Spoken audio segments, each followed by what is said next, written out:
Vítajte. Poďme sa dnes spolu pozrieť na niečo, čo je, myslím, blízke srdcu každej rodiny.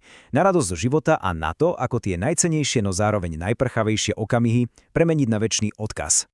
Začnime pri niečom, čo všetci dôverne poznáme. Pri pokladoch nášho detstva, alebo detstva našich detí. Sú to tie nádherné, živé spomienky, ktoré sú spočiatku také jasné, no časom žiaľ akoby strácali farbu, vyblednú. Skúsme si teraz naozaj na chvíľku spomenúť, čo presne vtedy povedali. Tá veta, ktorú dieťa vyslovilo a ktorá všetkých tak rozosmiala alebo dojala. Čo to presne bolo a kedy? A ktoré z detí to vlastne povedalo? Často márne pátrame v pamäti však. A že ich bolo. Všakže? Tie vtipné postrehy, tie nečakané detské múdrosti, tie momenty, kedy sa akoby zastavil čas a všade bol len smiech celej rodiny. Práve toto sú tie drobnosti, ktoré tvoria skutočné rodinné bohatstvo. A potom, po rokoch, príde ten pocit. Takéto známe povzdychnutie a jediné slovo škoda. Škoda, že sa ten čas nedá vrátiť. Škoda, že som si to vtedy nezapísala. A možno dokonca škoda, že takúto pamiatku nemáme na svoje vlastné detstvo.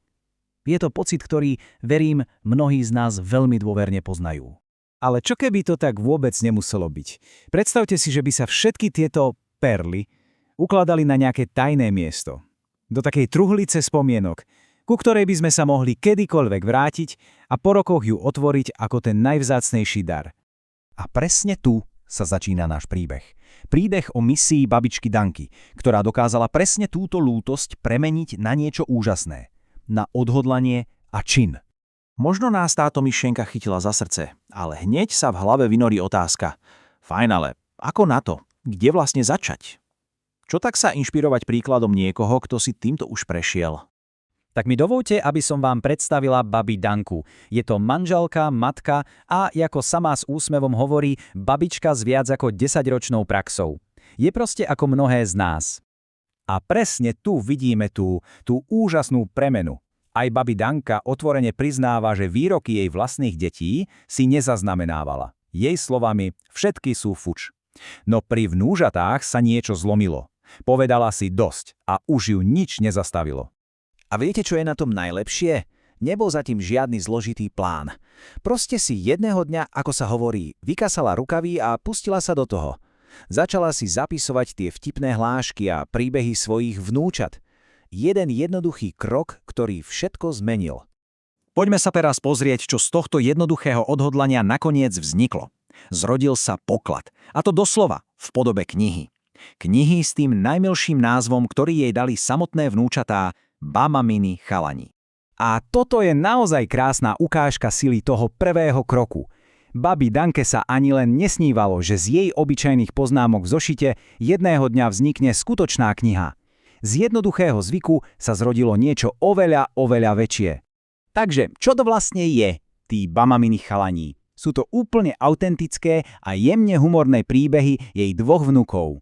Je to taká mapa ich cesty od narodenia až po prvý deň v škole. Je to plné tých detských múdrostí a gagov, ktoré pochopí len ten, kto pozná detskú dušu. No a ohlasy od čitateliek? Tie hovoria naozaj za všetko. Ako píše Vierka, Danka dala svojej rodine neskutočne vzácny poklad.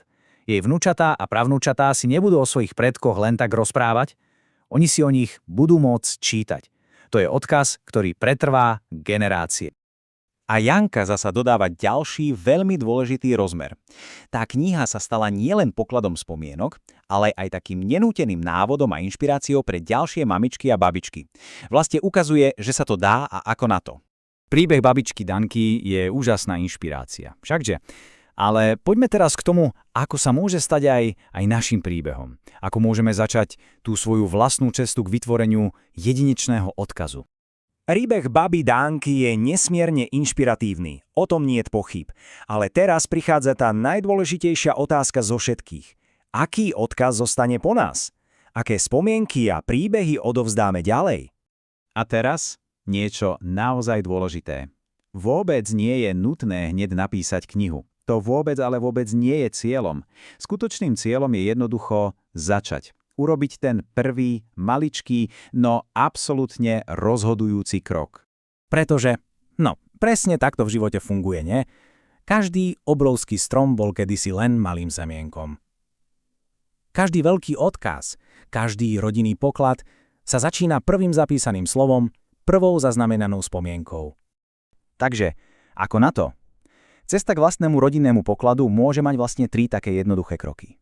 Poprvé, nájsť inšpiráciu. Napríklad v príbehu, akým je ten o Bamaminých chalanoch. Po druhé, začať objavovať a zapisovať unikátne príbehy vlastnej rodiny. A ak hľadáte sprievodcu, ktorý krok za krokom ukáže ako na to, je tu program Kompas pre potomkov, vytvorený presne na to, aby na tejto ceste pomohol. A tak na záver tu ostáva táto otázka. A prosím, neberme ju ako nejaký tlak, ale skôr ako pozvanie. Ako príležitosť premeniť prchavú radosť na večný dar. Aký jedinečný odkaz zanecháme pre tých, ktorí prídu po nás?